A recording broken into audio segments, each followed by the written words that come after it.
It's time for Alamogordo Town News on Crazy Radio. I'm Anthony Lucero. When it comes to news on 95.1 FM, weather always comes first.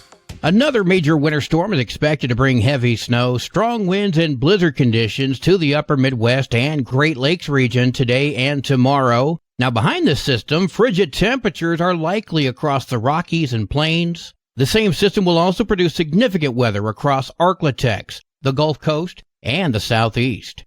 Closer to home, weather comes today through at least Wednesday. We'll have another look at the weather following this news. 44-year-old Ricardo R.C. III of Chaparral is facing 90 months in prison due to hostage charges after he pled guilty to one charge of conspiracy to take a hostage and 2 counts of hostage taking. According to the plea agreement, R.C. admitted to conspiring with his co-defendants, Jonathan Matthew Gonzalez and Vicky Sowell, in order to take 2 foreign nationals hostage. Gonzalez transported the hostages to R.C.'s home in Chaparral, took their phones and wallets, and then told them they couldn't leave until their families paid money to guarantee their release. While the hostages were held captive, Gonzalez assaulted both hostages. R.C. also recorded videos of Gonzalez assaulting one of the hostages, while Sowell turned up the music to cover the sounds of the beating. Wouldn't that be battery? Anyway. Gonzalez would then send the videos to the hostages' families along with a demand for money. He threatened to kill the hostages if that ransom was not paid. Nearly $20,000 was paid by family and friends of the hostages in the hopes of getting them released. Gonzalez paid R.C. and Sowell to house and keep an eye on the hostages. After R.C. leaves, he's going to be under supervised released for 5 years. Gonzalez has already been sentenced to 15 years. Sowell was sentenced to 32 months. The County Commission regular meeting took place yesterday. Request approval of the Mobile Crisis Response Team Annual Improvement Plan for the first year of the Intergovernmental Agreement. All right, I make a motion to approve the Mobile Crisis Response Team's Annual Improvement Plan for the first year of the Intergovernmental Agreement. I'll second. All in favor? Aye. Aye. Request approval of multi-line and law enforcement coverage for 2023. Selecting NMC for multi-line and law enforcement sheriff coverage with QBE specialty for law enforcement detention. Now this already passed, but Pam Heltner explains why there needs to be a few changes. You see that our claims, our premiums did go up. This was a nationwide issue where premiums going up. It wasn't anything specifically related to increase in claims or damages that we experienced. We're hoping next year not to see such a big increase, but it's kind of unavoidable. But like I said, this has already been approved. This is kind of a formality. You say this is where it is. This passed 3-0. Discuss and consider the reorganization of the board for 2024. I have no problem leaving it the way it is. You want to continue as vice chair? I will. So I make a motion for me to continue as chair and Bill to continue as vice chair. All right? I'll second that. All in favor? Aye. Aye. And discuss the possibility of enacting a county lodger's tax, which is a tax on hotel, motel, Airbnbs, and not being charged by Alamogordo, Cloudcroft, or Tularosa. This issue was tabled. You can see the meeting in its entirety on the Otero County YouTube channel.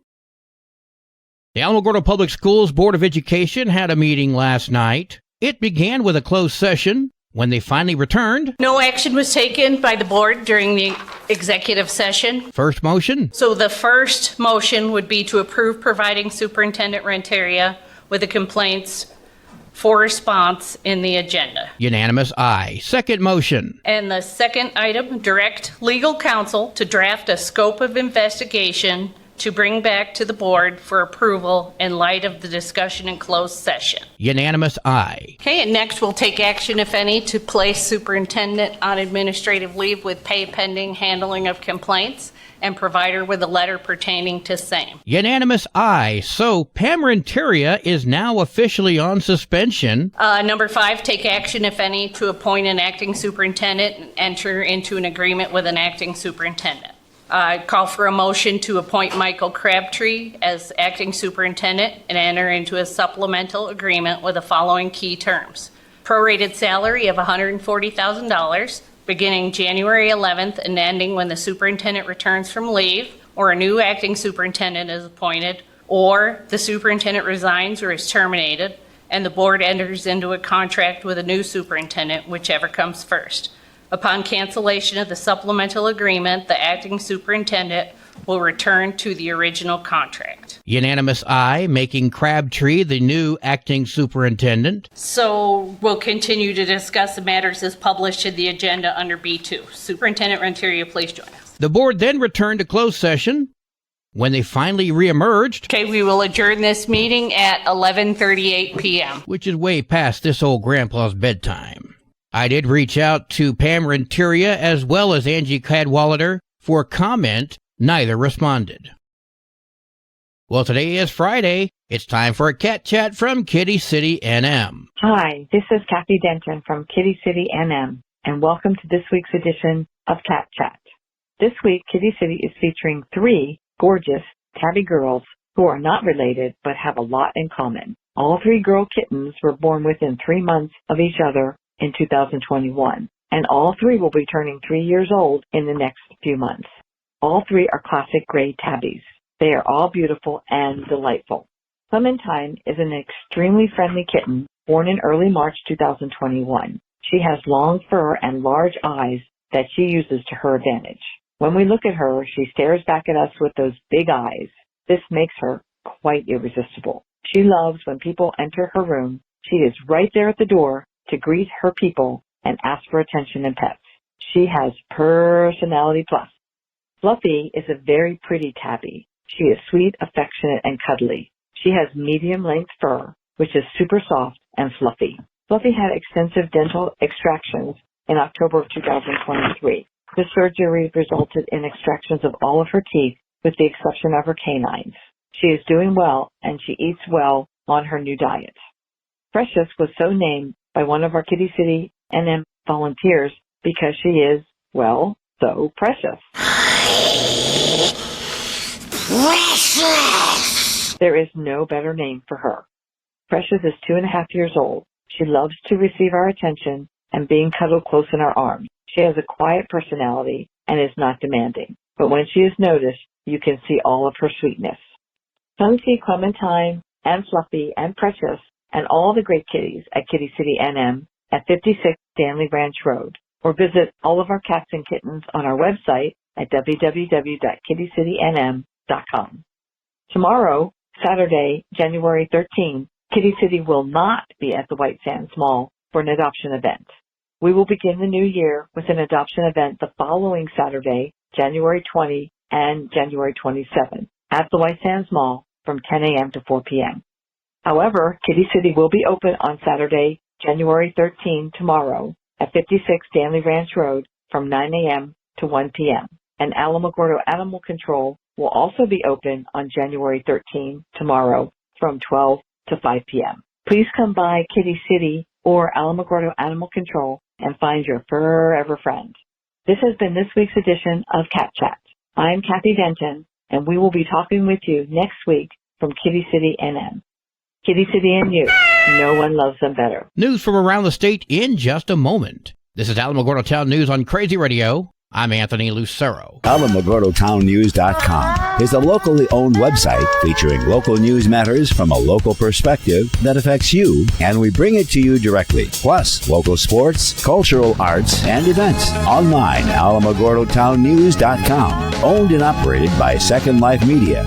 We are Otero County. Directory Plus is the right size book. It's the book if you need a phone book. That's what just one person has to say about Directory Plus. With its red cover, features, colorful yellow pages, and lots more, it's no wonder people all over use Directory Plus. It has so much more information. You can cross-check phone numbers or addresses or pretty much anything. Look on the plus side, Directory Plus. I'm a big fan of Directory Plus. 2 Mexican nationals have pled guilty to allegedly assaulting a federal officer. The U.S. Attorney for the District of New Mexico says 23-year-old Jose Reyes Fuentes and his brother, 29-year-old Juventino Reyes Fuentes, both pled guilty in federal court to tackling a Border Patrol agent and stealing his ATV. The brothers allegedly took that ATV and drove into the desert. Agents later found them with the help of a Border Patrol helicopter. The 2 could face up to 8 years in prison.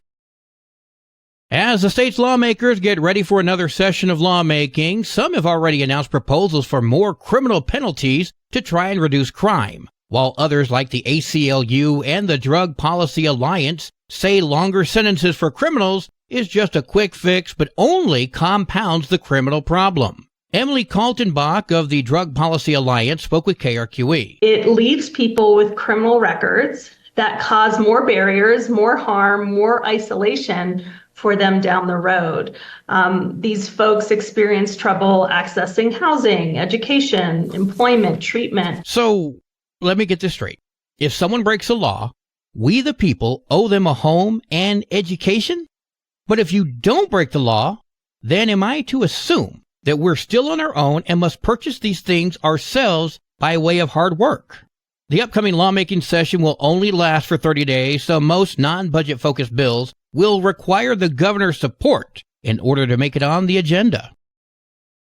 The New Mexico Attorney General's office announced a change to the office's name as well as a shift in perspective for the office. The department's new name will be the New Mexico Department of Justice. AG Raul Torres spoke on the changes. I thought it was incredibly important to reaffirm for all of you and to our constituents and the people that we serve that there is in our system of government an agency that is wholly dedicated to advancing the interests of justice. The Attorney General, I guess that's still his title, hopes this new name will better reflect the department's goal to serve the citizens of New Mexico. In the meantime, how much money is going to be wasted on new signage, business cards, stationery, banners, and the like for a new name for an agency we didn't need to rename?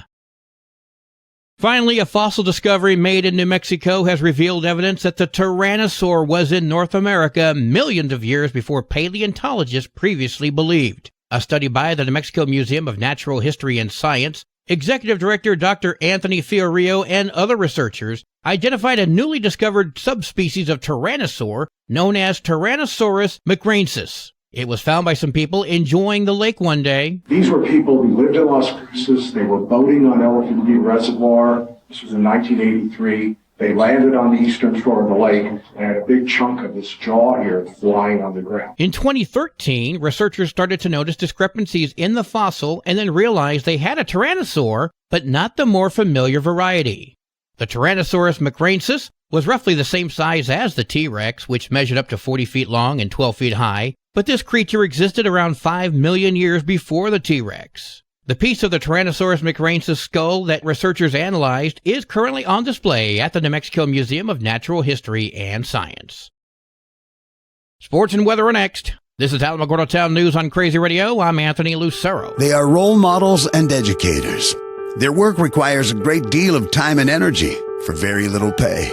Who are these unsung heroes? Thanks, Coach. Thanks, Coach. The simple truth about education-based athletics in New Mexico is this. Without a committed team of coaches and administrators, they just wouldn't be possible. School sports, they bring out the best in all of us. This message presented by the New Mexico Activities Association and the New Mexico Athletic Directors Association. There are 38 games for New Mexico girls basketball today, including Lovington at Ruidoso, Fort Hancock at Chaparral, Mountain Air at Carrizozo, and Portales comes to Alamogordo. Go Lady Tigers! There are 46 games for New Mexico varsity basketball today, including Mountain Air at Carrizozo, Ruidoso at Tularosa. Wow! Go Wildcats! Alamogordo heads to Eastwood. Go Tigers! Your Crazy Radio spot-on weather forecast for the Tularosa Basin today calls for sunny skies, mostly clear tonight, sunny tomorrow. Your high today in the basin, 45. Wind chill's going to make it feel like it's 12. Low tonight of 28. Wind chill's going to make it feel like it's 20. High tomorrow, 54. Wind chill's going to make it feel like it's 45 degrees. In Cloudcroft, sunny skies with winds gusting as high as 37. Mostly clear tonight, winds gusting up to 32. Sunny tomorrow, winds gusting as high as 33. Your high today in Cloudcroft, 25. Wind chill's going to make it feel like it's negative 15. Low tonight of 18. Wind chill's going to make it feel like it's 1. High tomorrow, 35. Wind chill's going to make it feel like it's 2 degrees. Don't forget about your pets, pipes, and plants. Local breaking news can be found on our website, alamogordotownnews.com, and learn more about Crazy Radio by visiting the newly relaunched KALHradio.org. You can also check out the Crazy KALH Radio YouTube channel. That's where we post our daily newscasts, complete interviews, and other information which concerns everyone in the Tularosa Basin. Be sure to give this video a like and subscribe to our channel if you've not done so already. That way you too can remain informed of the goings-on in the Tularosa Basin.